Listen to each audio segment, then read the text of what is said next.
Hi, friends. I'm Casey Riley, Chair of Global Contemporary Art and Curator of Photography here at MIA. And it's my pleasure to welcome all of you to tonight's talk with artist Carmen Winant. So thank you all for spending an hour with us and for your generous support of programming here at MIA. I feel a little emotional, Carmen. Over the last 4 years, I've had the great privilege to work with Carmen in planning her installation in Mia's Perlman Gallery, which is now titled The Last Safe Abortion. Our conversations spanned an extraordinary period in world history. And while neither one of us could have anticipated the geopolitical challenges that would shape this project, I really can't imagine a more thoughtful, generous, and brilliant collaborator than Carmen for such a consequential endeavor. The understated nature of Carmen's practice belies its monumentality, psychically and materially. And her show has already had a profound impact upon our visitors, many of whom pause for several minutes to study the work at close range, to take their own pictures, and to wipe away tears. I'm honored to have this work here at MIA. And I'm proud of and grateful for Carmen. And I'm grateful to her in particular for centering this vital work in our communities. I think I speak for both of us when I say thank you to the healthcare providers who are at the center of this show. For so many reasons, therefore, it is an honor to introduce my friend and tireless co-conspirator, Carmen Winant. Carmen is the Roy Lichtenstein Chair of Studio Art at The Ohio State University, and her work utilizes installation and collage strategies to examine feminist modes of survival and revolt, with particular emphasis on intergenerational, multiracial, and sometimes transnational coalition building. Carmen's recent projects have been shown at the Museum of Modern Art, Sculpture Center, Wexner Center of the Arts, ICA Boston, and the Cleveland Museum of Art, and as part of the Contact Photography Festival, which mounted 26 of her billboards across Canada. Winant's recent artist books include My Birth in 2018, Notes on Fundamental Joy from 2019, and Instructional Photography, Learning How to Live Now in 2021. Arrangements and a Brand New End, Survival and Its Pictures, both from 2022. Winant is a 2019 Guggenheim Fellow in Photography, a 2020 FCA Artist Honoree, and a 2021 American Academy of Arts and Letters Award recipient. She is also the mother of her 2 children, Carlo and Rafa, shared with her partner, Luke Stetner. Please welcome Carmen Winant.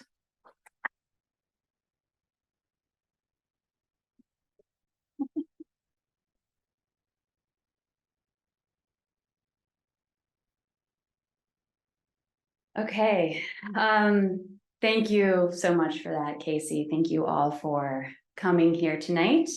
Of course, thank you to MIA for your support throughout this project and ultimate exhibition.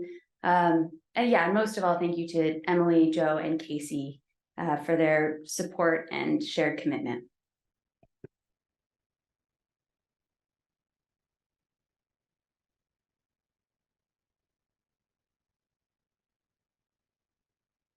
How does feminism find us? What is the place of reproductive justice within a feminist framework? What makes a picture memorable, haunting, indelible?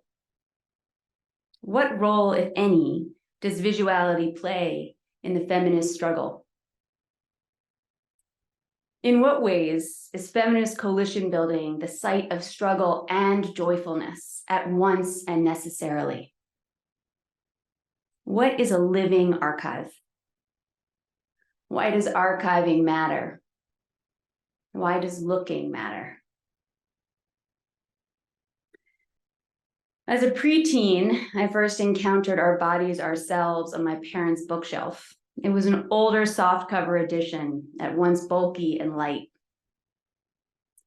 It was in that place, as a 12-year-old, that I encountered the photograph of Jerry Santoro, dead, bloody, and abandoned in the fetal position. She had been stranded by her boyfriend on a dirty motel floor after she began to hemorrhage during an illegal abortion administered by them both in 1964.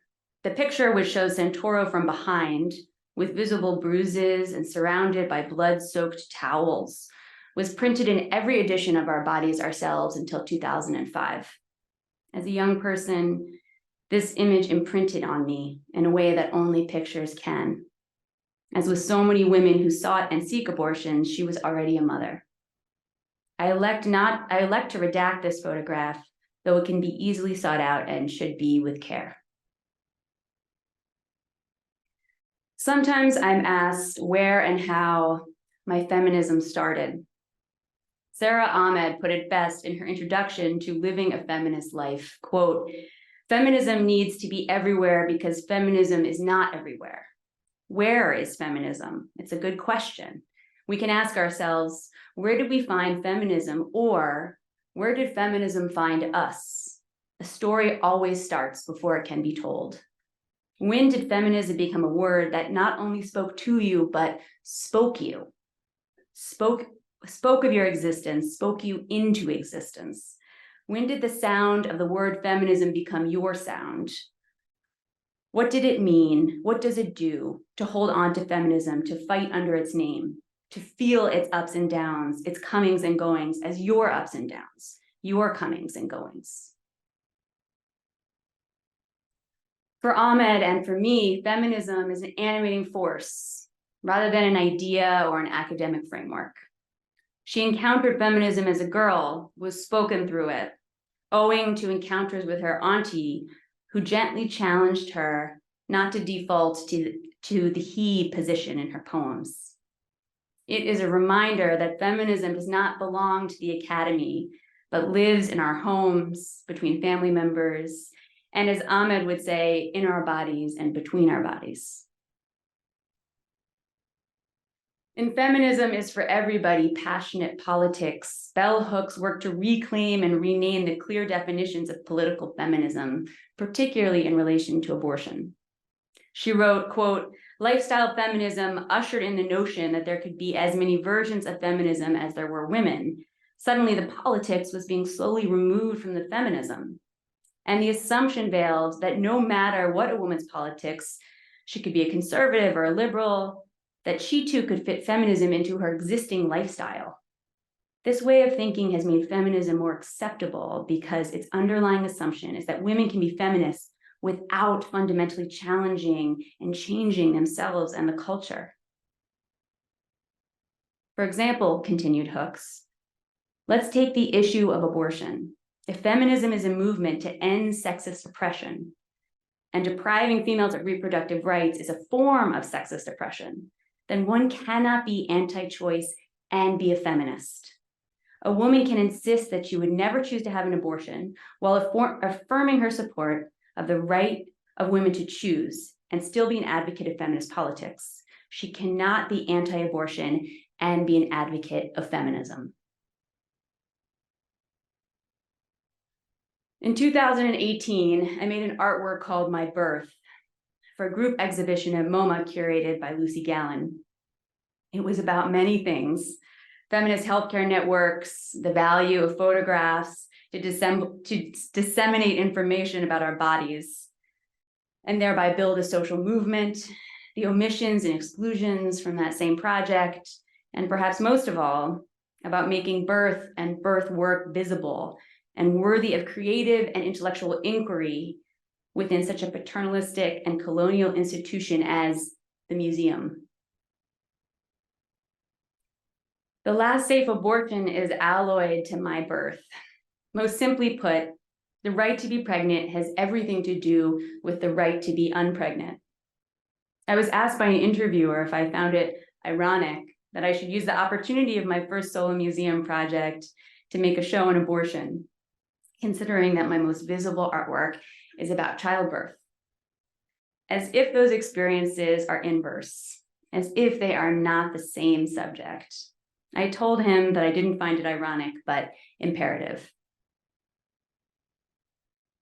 In 1965, Leonard Nilsson published what became his world-famous book of photographs, A Child is Born. Nilsson, a Swedish photographer who died in 2017, developed the photomicroscopic technology to make the world's first images of fetuses floating in their amniotic sacs. Hyper-detailed and remarkably sensuous, the pictures detached and decentered the mother's body altogether. These images, long described as cosmic, were in fact sent up on NASA's Voyager spaceships in 1970 and 1977. I included a handful of Nilsson's photographs, the few that depicted the pregnant person in labor, in my own installation, My Birth. When Nilsson discovered that anti-abortion activists were using his pictures on poster boards in the early 80s, he was stunned. The irony, he pointed out, was that across his decades of photographing in this way, all but one of his fetal subjects were either miscarried or aborted, fetuses obtained from ectopic pregnancies in which a fertilized egg grows outside of the uterus, endangering the life of the mother. In other words, the pictures were only made possible because the pregnancies had been terminated to save women's lives. We know that pictures, Nilsson's in particular, have been weaponized very effectively by the anti-abortion movement for decades. I don't want to hold on this photograph for too long or give it any more space. Allow me only to say that I am angered by how it misrepresents me, how it voids the mother, how it voids the labor, how it voids the science, how it voids the care. We are nowhere. In her 2022 essay, The Right Not to Be Pregnant, in Harper's Magazine, Charlotte Shane writes of such motherless pictures, extending beyond Nilsson and into frequency imaging. Quote, anti-abortion agitators often use sonogram images to push the fiction that women are merely incubators for a self-sufficient process, that pregnancies happen in women and are connected to them only by temporary inconvenient placement, that a zygote, then an embryo, then a fetus is in some sense independent, complete from the moment sperm meets egg, or built by God alone. My pregnancies were not separate from me. They were not in me, but of me. This talk is about the intersection of photography and abortion care, but it must be said that the my frames of reference in art for the abortion experience were, and largely still are, non-photographic.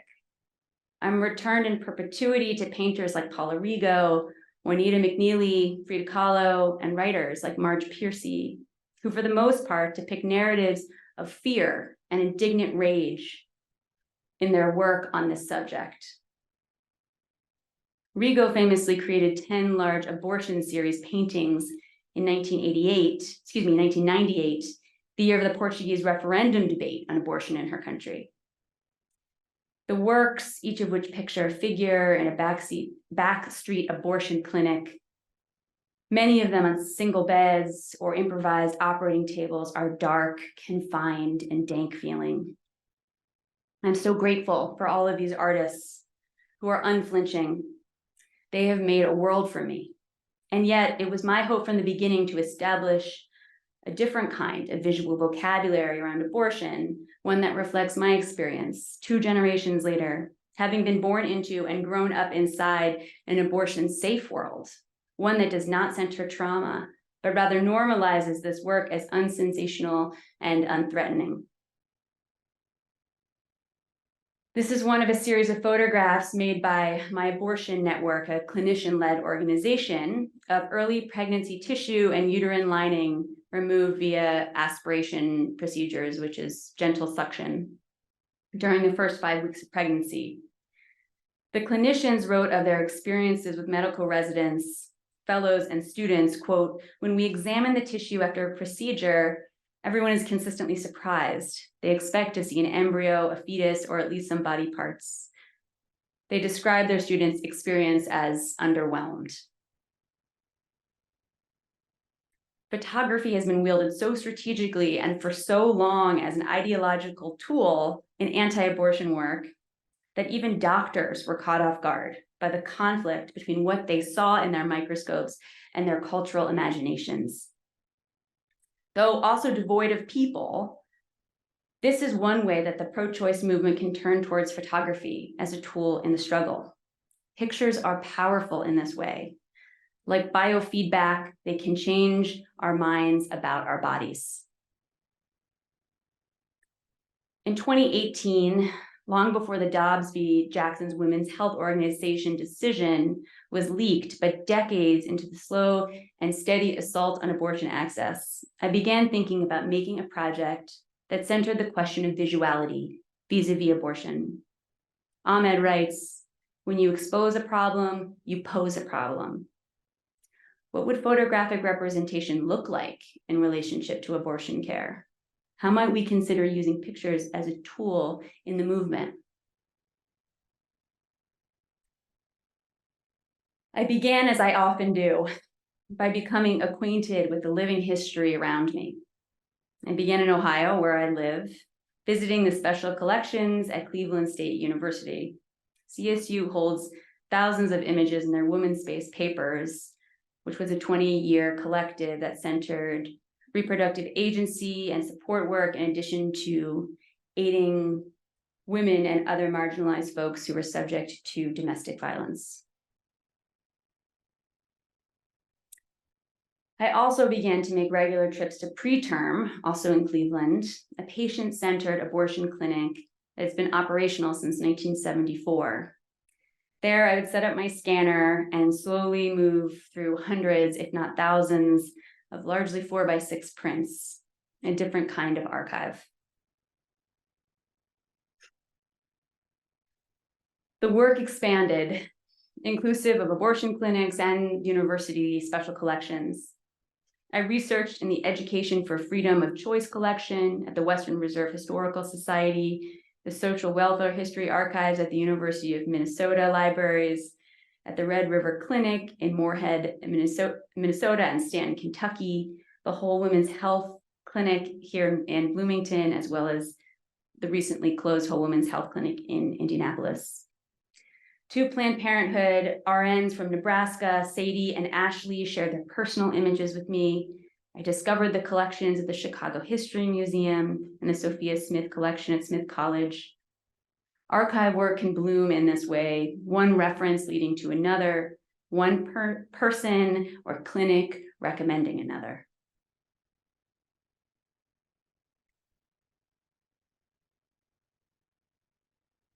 I spent a cold February week in the Iowa Women's Archive at the University of Iowa, where the librarians hosted me for a few furious days of work as I made hundreds of scans from the Emma Goldman Clinic papers.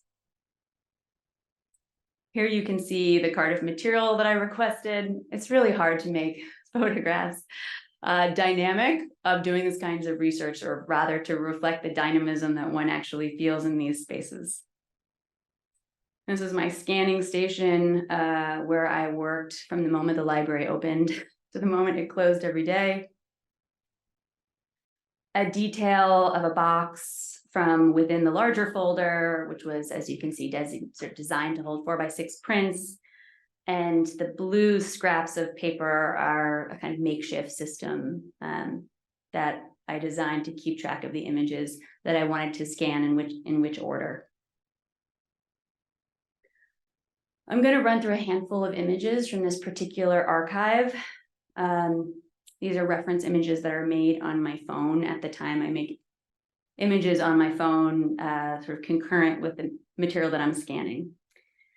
And I should say too that the Emma Goldman Clinic is very active still, and it's just half a mile from campus. I walked there several times while doing this scanning in a special collection. In fact, they just celebrated their 50th year a few weeks ago. The librarian at the IWA, Anna, relayed to me the thrill and surprise that she felt at my interest in these photos. They're so regular and unremarkable, she said, that researchers generally are not interested in them. She herself had warned me before I arrived that I might not find anything there. And in fact, I found everything there. These were exactly the kinds of pictures that I was looking for. They describe the unsensational, unexceptional, regular nature of feminist healthcare work.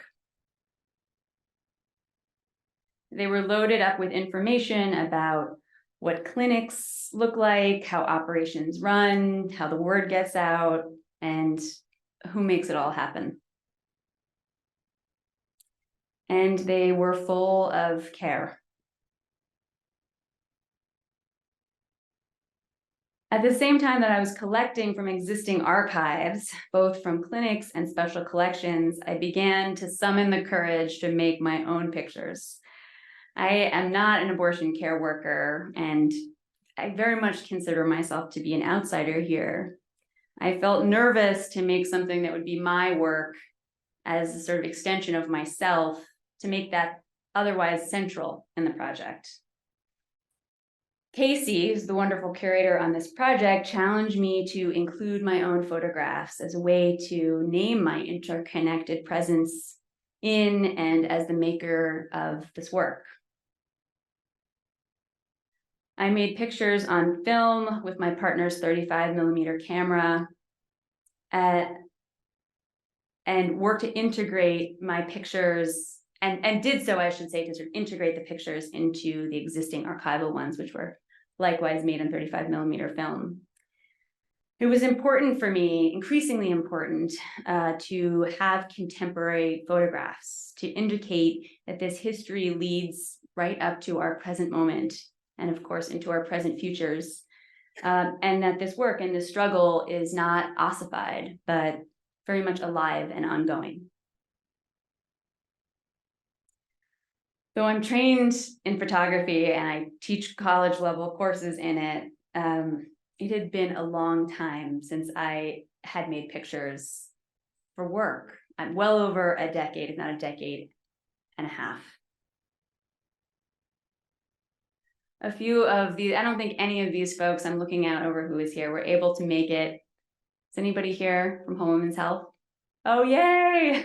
You all able to make it.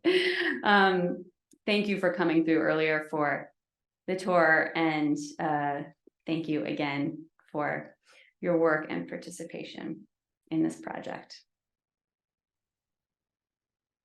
Once home in the studio, I had 4x6 prints made of each scan. I made each negative printed to mirror how they lived in the archive. I set about making smaller arrangements, as you can see here, each one containing 64 images at 8x8. That would be pieces of the larger wall installation, as I didn't have the capacity to sort of spread out much more than that. I moved really intuitively here, mindful of sort of integration and flow. The pictures themselves have such a wide variety of appearances. They're black and white, sepia toned and color, light leaked, chemistry spilled, age in the sun, over and underexposed, various ISOs and levels of graininess and noise. I wanted to use that. I wanted one's eye to be able to travel and sort of remain perpetually unstuck, in a sea of almost 1,600 photographs, and really like the plurality of the material itself to help create such an effect. From there, I photographed each set of 64 images and subsequently ordered the sets, which you can see on the left in part. You can see that I wasn't quite finished with that task, making something like arrangements of arrangements. Here we are working on the installation of the piece, which itself took about 3.5 days. the process of taping about, as I said, 1,600 4x6 prints directly to the wall is, well, I hope it is labor about labor.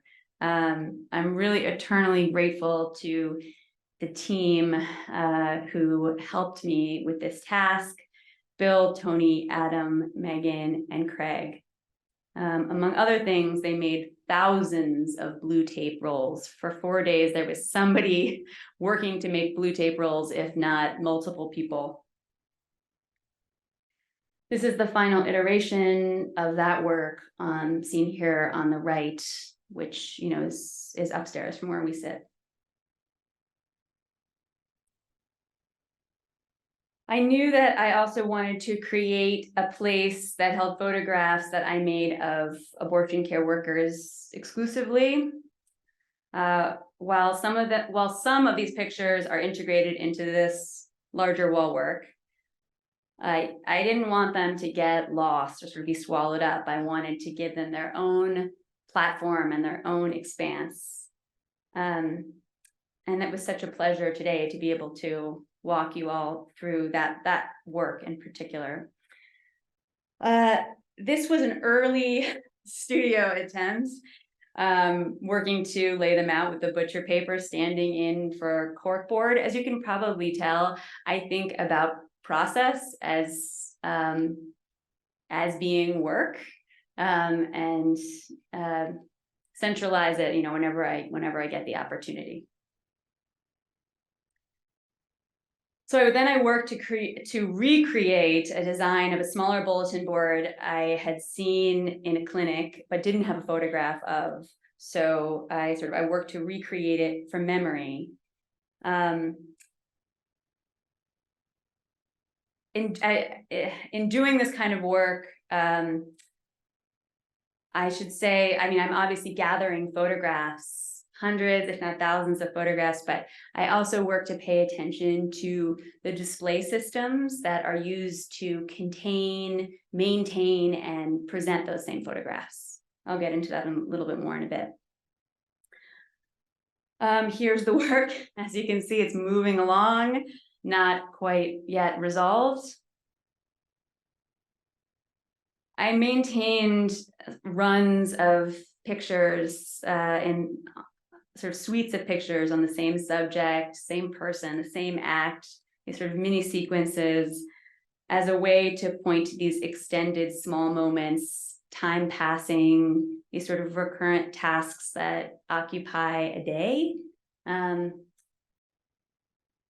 I've always been interested in photographs making meaning in relation to each other, and also sort of toying with sort of the edge of what is photographic at all, right? Like, how can one photograph work? How can one photograph care? To me, the sequence and sort of staying with a moment rather than editing it down to a, like, you know, something singular or decisive is part of that politic. I took pictures of clocks in every patient room I entered, really without knowing why I was doing so at the time, to be perfectly honest. And I elected to include a small portion of them also in this bulletin board work.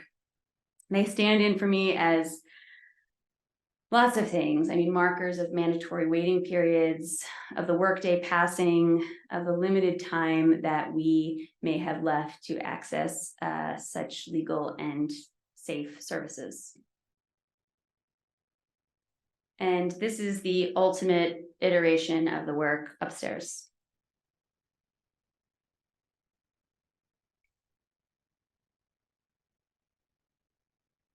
On to the final work in the show, the enclosed display cases. I worked likewise on lots of different iterations in the studio.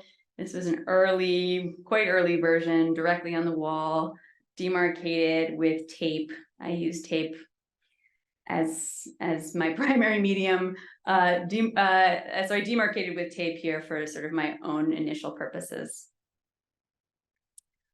This was another cycle, having shifted to, in this case, the actual photographic materials I'd shifted to use from the Friendship Abortion Clinic in Chicago, which is an archive from the Chicago Sun-Times, working here on yellow seamless paper. This gives you a sense of like my studio mess also. A few details, I cut into images, in some cases scallop their edges. I played with and eventually nixed various visual strategies borrowed from the bulletin board and sort of enclosed display cases in my children's school and the pediatrician's office. I just want to pause here and say, I know I already mentioned that I'm interested in showing process photographs. Particularly when I was an art student, I found it very frustrating to sort of be sitting in an auditorium and taking in, a very slick and resolved exhibition from, a major American museum or something. That is really valuable, but there was like this enormous chasm between what I was working through in the studio and the kinds of failures that I was encountering on an hourly basis, that it feels really important for me. And again, it exists as a kind of politics to talk about, my children and my partner in a bio as much as it is to talk about these sort of iterations. I wouldn't necessarily call them failures now, but, moves and points of friction in the studio that help us arrive. The ultimate iteration is, as you can see here, in oversized enclosed display cases with the cork board painted green to signal an allegiance with the color of international abortion struggle coming out of Argentina and South America. The work also includes this number system, as you can see, which is a kind of a codex to nowhere, a reference to numbers, how number systems are used in libraries, and really in archives management and display, which is a kind of, as much a studio space for me as anywhere. The whole show packed down to 3 small boxes. They came in a really big truck to get it. And they were like, where's the rest? It's like a clown car. I love working this. I love the idea of folding a show down to 3 boxes. First of all, this is how the material lives when I encounter it. As you saw that photograph earlier of preterm, right? It's like pulling these bankers boxes out of closets and sifting through them. And so I like the kind of cyclical nature of that like it could start in 3 small bankers boxes and end up in 3 small bankers boxes. But yeah, there's also something sort of like, I like being nimble in this way. It feels almost a little bit punk or something, like you could just pack it all up and run out really quickly. That feels, I don't know, that feels kind of feminist to me, but maybe I'm stretching it. Okay, here, as I start to wrap up, I want to offer an admission, which is after all this time and all this looking, I still wrestle with my role as an artist making work about abortion care. I wrestle, frankly, with art as a political strategy within and as a sort of solution to such an acute and urgent crisis. As I've gone about my project, both collecting and making photographs of abortion care workers in their jobs, I have been struck by the number of pictures of women answering the phone. The phones are still ringing off the hook. Answering the line, it's such a basic act, isn't it? I knew that I wanted to make a project that included dozens upon dozens of pictures of women answering the phone, the most banal and life-saving thing and the least photographic. And as I stand there with camera in my hand, I also can't help but wonder, why am I not answering the phone?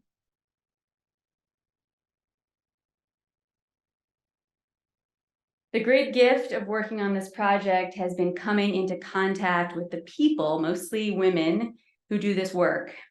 In every sense, this project is by and for them. However much we know this, it's good to be reminded that there is no care without care workers. There is no feminism without feminists. As Ahmed would say, feminism is at once a shelter and a movement. I thank these people for all that they have given me, directly and indirectly. I exist in their wake, and as such, I am committed to holding up care work as central in my practice, in this project and beyond. I want to prompt, what does care look like? What does care look like? What does care look like? What does care look like? What does care look like? What does care look like? What does care look like? What does care look like? What does care look like? What does care look like? What does care look like? What does care look like? What does care look like? Thank you.